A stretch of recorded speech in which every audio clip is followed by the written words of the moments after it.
This is the worst part of the job.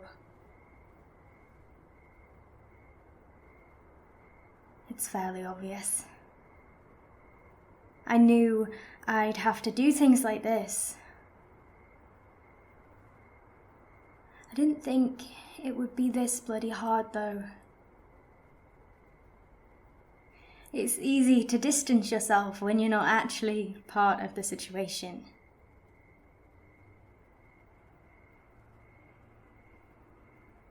All I can think about is my sisters at home. Their tiny little hands covered in jam or holding onto my fingers as if they'll never let go. I think of my mum too. She'll be rushing around right now, her hair shoved up in a bun, an old apron over her clothes already covered in flour and sauce. The girls will probably be watching telly or colouring in or tearing around the house pretending to be horses.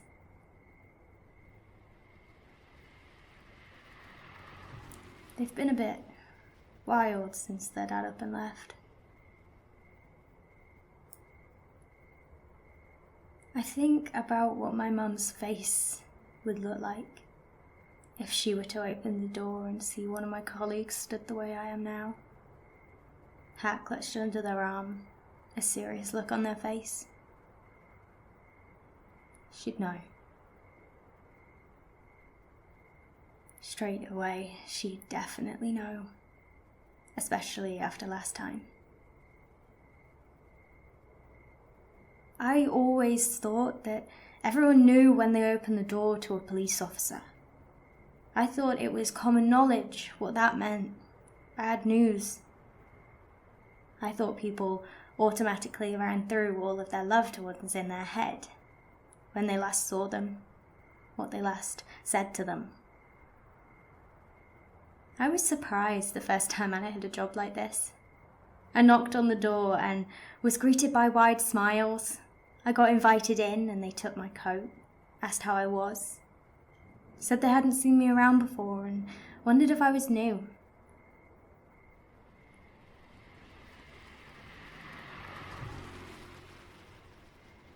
I had an entire meaningless conversation with them before getting down to it.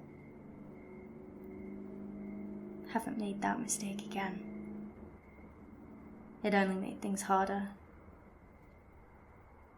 I think they felt as though I'd lured them into a false sense of security. They lived on this street, actually. That house just down there. They've moved now. Too many memories, probably. A lot of good ones. Turned to ash by one single moment. A moment I brought to them. I've ruined a lot of family evenings and dinners. Even ruined a birthday party once. That was a rough night. It was my sister's birthday too, and I missed them blowing out the candles on the cake. I tried to tell Mum that she should be grateful I went home at all, because that little boy's dad will never see him blow out his candles again. But that didn't seem to help matters. I think it made things worse, if anything. She tried to ground me as if I'm not in my early 20s with a full-time job.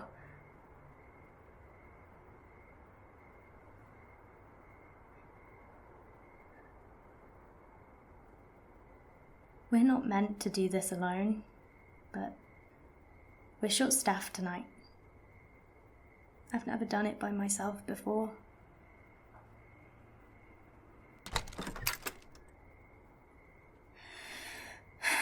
Right then. I better get this over and done with. The news won't get any happier the longer I stand here.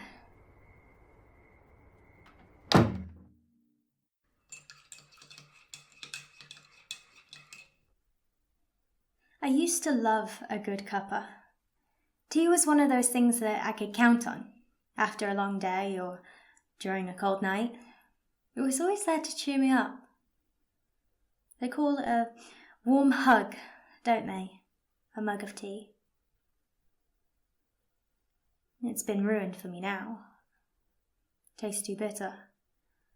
Like it's been soured by the memories.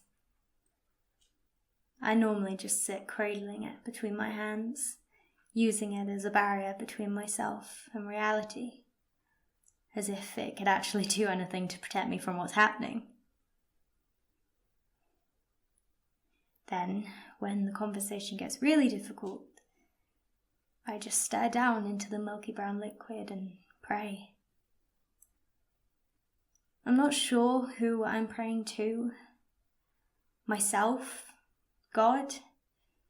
Maybe I'm just praying to the tea, praying that if I take a sip of it, I'll actually feel its warmth and be comforted. Perhaps it'll transport me like a rabbit hole, and I'll go back to the life I used to live, where everything was slightly odd but absolutely perfect. Instead, I'm stuck here, attempting to ease the situation, patch up the heartbreak as best I can. In a bit, I'll leave this house and go back to my own. I'll stick on a smile like the bloody Cheshire Cat and act like I haven't just torn apart a family's life. They're crying again now. I never know what to say when the tears start. Sometimes I wonder if my mum cried when the police came knocking at our door. I was at school when they came, so I don't know much about it. Did she collapse like so many of the wives and mothers I've seen? Crumple down onto the floor in tears or with a gasp? I probably could have asked her about it, but I never wanted to bring it up. It had a really bad effect on her. Much worse than me or my brother. I think we were too young to understand. We knew that our dad wasn't there anymore, for sure, but he was never really there in the first place. One of my aunts got drunk at the funeral and told me he'd been having an affair, so that it was for the best. I didn't even know what an affair was back then, but I knew it must have been bad. I didn't tell my mum what my aunt had said. I never found out if he was actually having an affair. It didn't seem to matter. He was dead and gone, so why make it worse than it had to be? Maybe I should talk to my mum about these things now, while I still can and all that. I don't see much point in dredging up the past, though. What's done is done, you know? These things should stay buried.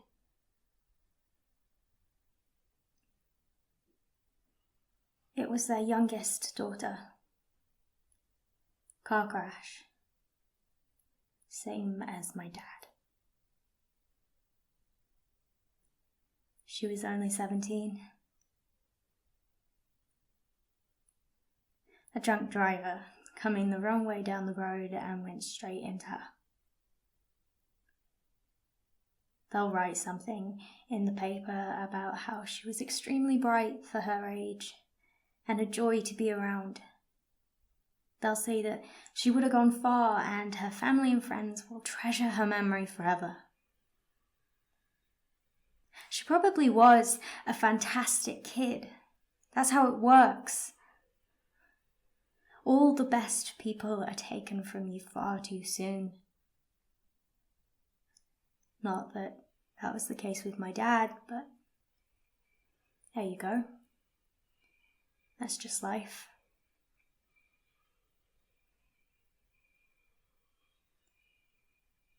I'll have to get going again now. There's not anything else I can do for them. I need to leave them to attempt to carry on with life, to phone their family and tell them what's happened.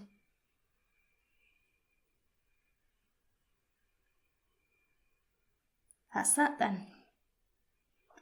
And now they're expected to just get on with it, to find a new normal without their daughter in their lives. I'll see them again. This is a small town.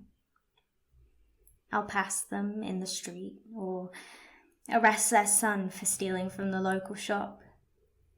And every time they see me, they'll remember. And it will hurt. And they'll despise me. Right then. I better get on home. Need to have dinner and help put my sisters to bed. Oh, and it's bath night. They're both going through an awful stage with knits.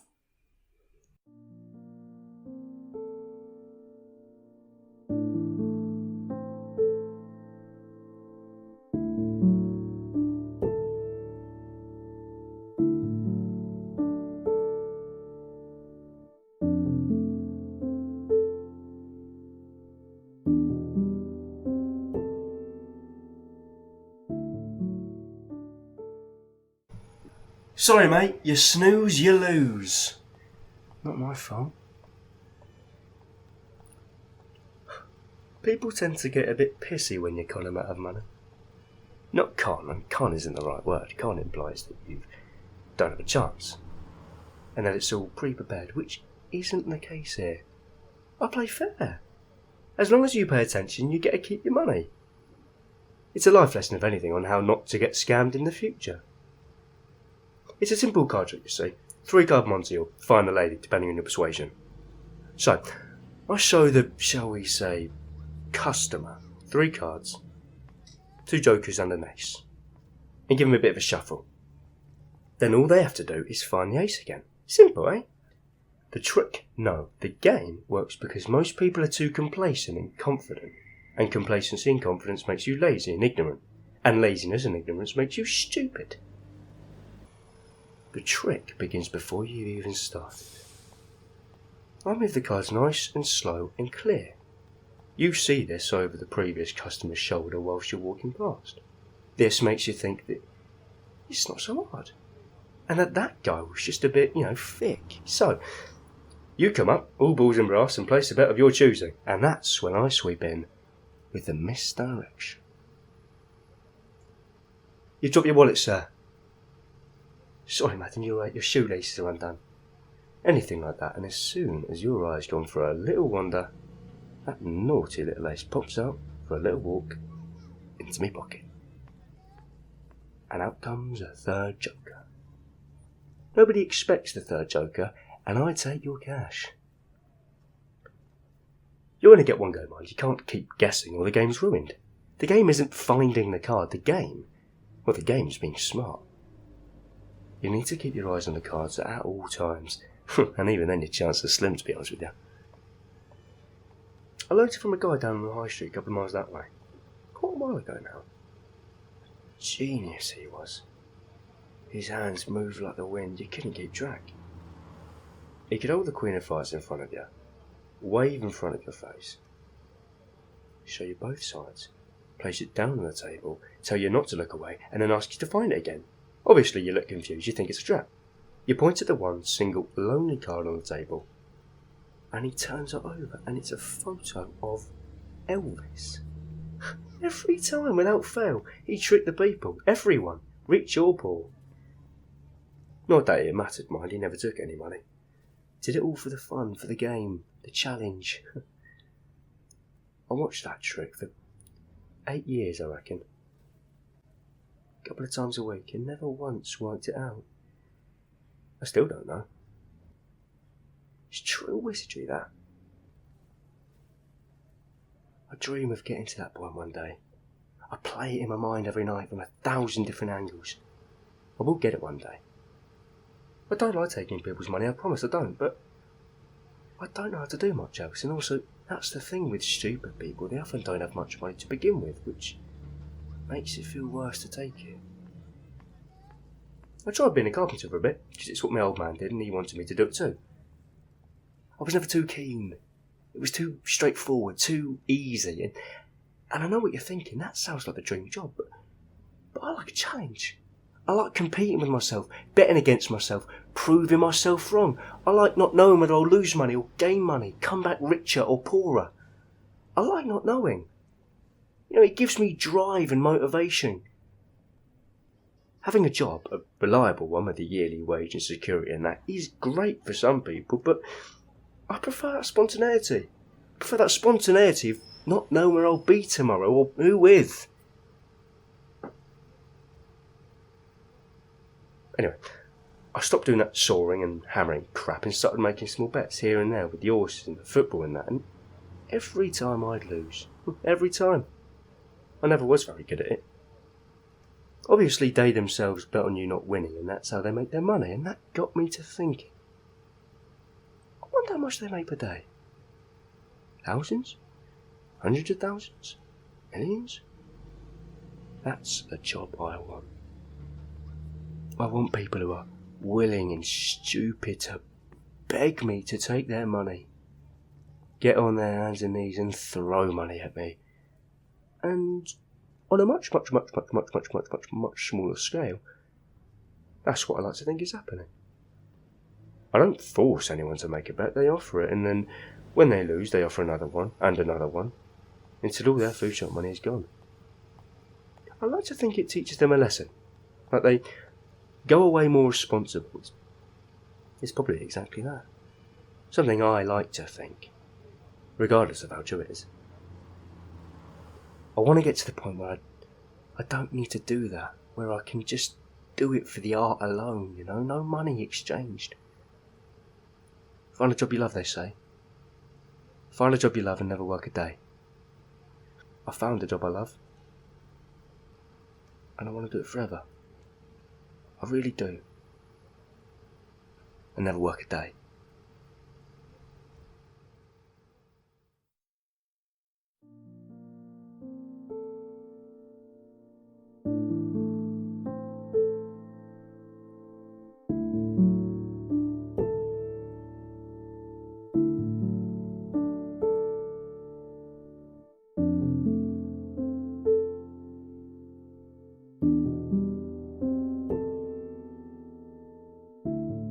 Cold one tonight. If I had to guess, I'd say 3 degrees, I reckon. Not quite freezing, but definitely feels like it. Might as well be. The kitchen down St Mary's don't open till 8, and last I saw it was coming up on 5:30, so I've still got a while until then. I've got the to-do list for tonight down to only 2 things. Find somewhere to stay, and somewhere to, do my bits. Sally, who runs the chemist there, is a real peach, and she lets me sit out here as long as I want. And anyone who makes a fuss, she kicks out. "Get off with ya," she says. "We don't want none of your kind here. He's just as entitled to beer as any of us. But you, we don't need the likes of you here." And she kicks him right out the door. They always give me a little death stare on the way past, but I'm still here, and they're not. So I'm winning as far as I can tell. And Sandy gives me a little wink. And then she goes. She's lovely. She really is. The only thing is though, she says it's not safe for me to stay here overnight when she can't keep an eye on me. So when she locks up around 7ish, I'm off. I don't mind because the police around here get a bit funny about me hanging around. Like it's my fault, Like I've got somewhere else I can go with food and a bed, but I choose to be here just to piss them off. For a laugh. How is it my fault? I mean, really? Come off it. I used to have a lovely house. 3 floors, 2 bathrooms, absolute bloody mansion. I'd give everything to be back there. Just for one night. Granted, I don't have a lot, and I don't know who'd be trading a house for some blankets and a bit of cardboard, but I don't have much else to give, if I'm honest. You know the saying, you don't know what you've got till it's gone? Yeah. I was doing really well. It was just me, but I didn't mind. I don't mind now, because I'm quite good at being on my own. Which is for the best, because some of the characters you meet out here are... they're interesting.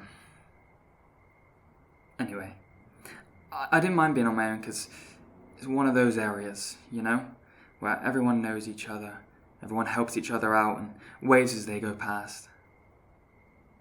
I was next to a lovely family for several years. A really nice couple, with nice kids. The lad was a bit of an odd one. Skittish, like a baby horse. Always in his own little bubble and flinched whenever you waved at him. Just one of them, I think. Jumpy type. Nice kid, though. Wonder how he's getting on now. Probably a millionaire. Quiet types always are, aren't they? Like Zuckerberg, or Gates, or Beckham. A lot going on upstairs. I didn't have that. I still don't. I'm a doer, not a thinker. I started a few businesses which didn't work out for various reasons. Went on too many nights out and had a house that was too big. Couldn't afford it in the end, and the landlord gave me 24 hours to get my stuff out. He was entitled to it, I think. He gave me several warnings, but there wasn't much I could do.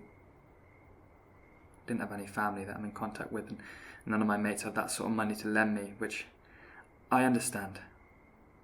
I'd probably just lose it.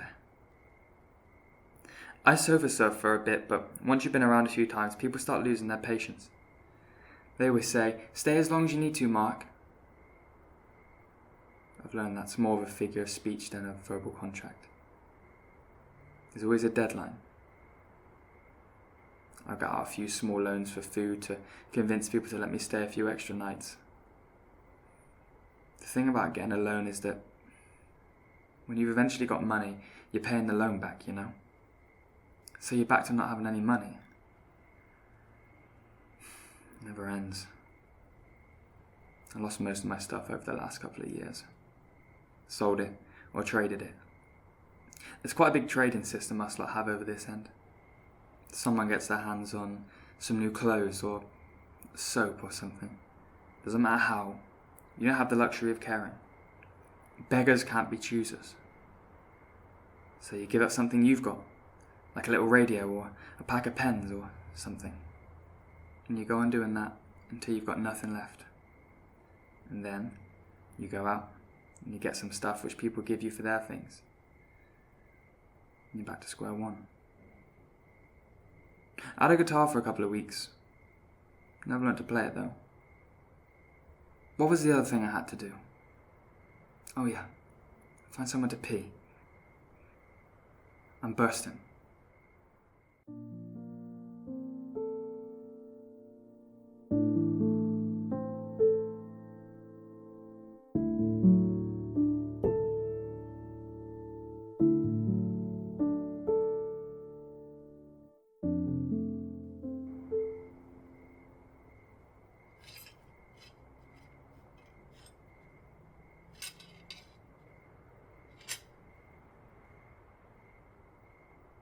Really nice people at the kitchen today. I mean, they're always nice, obviously, but they're in a particularly good mood today. Probably because it's nearly Easter, and that's their time, innit? Jesus and that. There was, Sue, Robbie, Molly, and, who was the other one? Tool, Ginger, Ben. Yeah. There were obviously others, but they were the ones I spoke to. Robbie used to be in the army, and when he left, because of his mental health problems, he didn't have anywhere else to stay, you know? So he was with our lot for a bit. But then he started hanging around there at the kitchen times and that. And they let him become part of the helping group, and now he stays in a hostel.